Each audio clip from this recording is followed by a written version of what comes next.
What up, big kids? I'm here at San Diego Comic-Con with Josh Keaton, and you're voicing Green Lantern in the Justice League one, or yes, it's Lego Justice League: Attack of the Legion of Doom. The titles are getting so long. It's hard to write that. Memorize lines, and now I got to memorize titles, and it's crazy. I know, and those titles are so long you can't even put the full thing on YouTube. No, you can't. It's ridiculous. But yeah, you're voicing a character you are pretty familiar with, Green Lantern. How's it feel to go back, put on the ring, and bring the character to life again? I love it, man. It's been so much fun. And I'm playing him also a little bit more. You got to play up the more fun aspects because it's Lego. So I actually kind of took a few cues from Guy Gardner. Oh yes. Because I think that some of those added into Hal's personality for Lego purposes would be a lot more fun. Yeah, I mean he has this nice little banter and friendly rivalry with Flash, trying to prove who is the best superhero, Green Lantern. Yes. Yeah.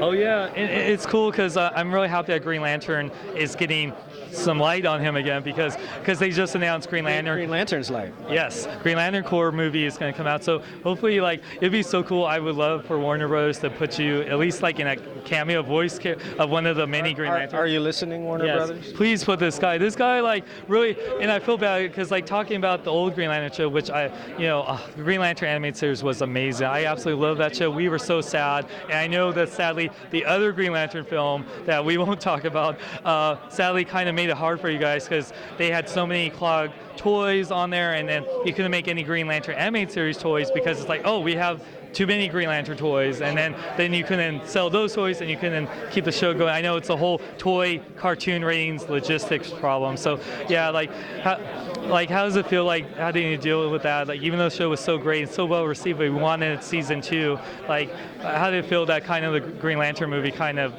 stepped on your toes on that? Well, I mean, it's always a letdown when a show gets canceled that you really had such a good time working on. But yeah. I mean, you can't really let it affect you all that much because it happens. I mean, it's the industry. It's show business. And there's a lot of decisions that happen that don't necessarily reflect at all on the quality of the product that was put out. Exactly. And it's really just a business decision, and you can't get mad about that because if you do, then you'd want to kill yourself, and you'd never want to be in this business again. I know. You have really strong willpower. Yes. Your will is great. My will is strong. That's why he's Green Lantern. But I mean, you can't really worry about that. You just have to look at what you were a part of and what you helped make, and was that good? Did that have a positive effect on who watched it? Yes. Cool. Job done. That's very awesome. And I'm hoping with this new Green Lantern movie, hopefully maybe they can revitalize and bring you back in some new Green Lantern thing, or Justice League. Who knows? Sure, that'd be great. It'd be amazing because this guy, whether you're Spider-Man or Green Lantern, it's this guy's voice needs to be heard. Or in Transformers Prime, I missed that show too. It's sad, all these great shows you're a part of, and it's just I wish. But you know what? Transformers Prime went 65 episodes. I know. So nothing ran its course. Spectacular Spider-Man. I wish we could have gotten more time on that.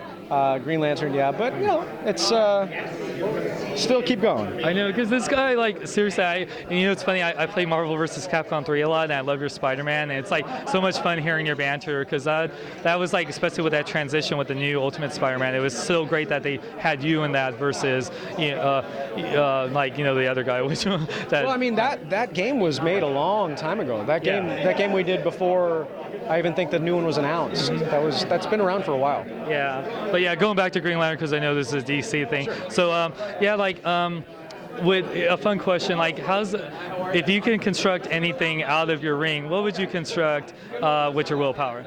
What would I think it would depend on the situation. Yeah. I would probably construct a bubble around myself in public bathrooms. Let me see. That's always a good one. Yeah. I mean, I'd never feel unclean. Yes. Honestly, I'd probably like to. I know exactly what I would do, considering how long it took me to get down here, the drive from LA to San Diego. Oh, it's the worst. It's longer than Sacramento to LA. Crazy. I would construct like one of those. Remember Inspector Gadget? Oh my gosh. Where, his hat would open. Yeah, the helicopter hat. And he would do that. Yeah. I would do the same thing, but for whatever car I'm in. Yeah. So just see you, traffic. Later.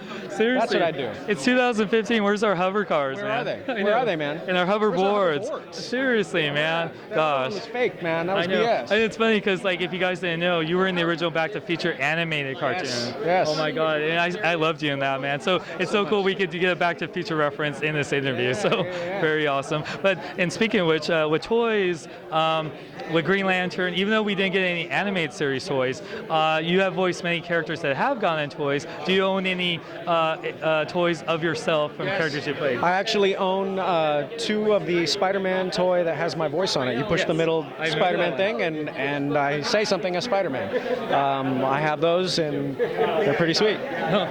Do you?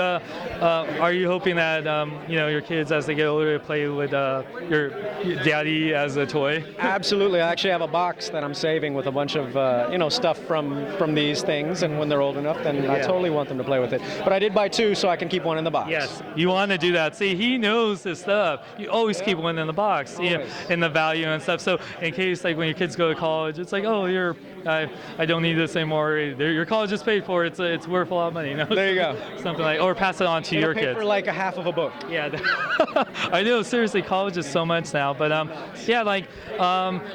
going with Legos, do you have any of the cool Lego sets, like with Green Lantern or anything? I have like a bucket at my, well, it's not really a bucket, it's like a chest, like a Foot Locker at my parents' house that has, I don't even know how many Lego sets, but none of them are in the original. It's just Legos. It's like a Foot Locker full of Legos, because that's all I used to play with when I was a kid. Like when I was little, I would play with Legos. I probably played with Legos. I still play with Legos. I mean, even the stuff I do now, like I work on my cars. I fix stuff around the house. I built the fence around my house. Like I like working on stuff, and you are a builder, a master builder right here. All of that engineering mind came from me playing with Legos when I was a kid, and looking at a picture and saying, okay, that's the picture. This is what I got. I can make that, and I do it. That's awesome. Josh, I've been so happy to see you at Comic-Con. Is there any other things we can look forward to you and besides this awesome movie? King's Quest. The King's Quest game is coming out. Ooh. And speaking of Back to the Future and Christopher Lloyd, I play young King Graham, and he plays the older, wiser King Graham. No way. So he narrates the game, and you get to play as me. That is awesome. Oh my God, I'm so excited for and that. That's coming out for everything. Great Scott. Sierra Games. You'll get to see Sierra Games one more time. It'll be sweet. Dude, that is awesome. So, dude, Josh, thank you so much for doing this interview. You get a hug, man. Awesome. So make sure to buy the movie. It's July 28th, I believe. I'm terrible. I don't know. I think it's July 28th, or link will be in the description. Make sure to buy this movie. It'll be on demand, digital. So, and I'm Sean Longmire. Live long and live life. Thanks again, Josh. Thank you. You're the best, man. It's good seeing you too. You look amazing as always, man.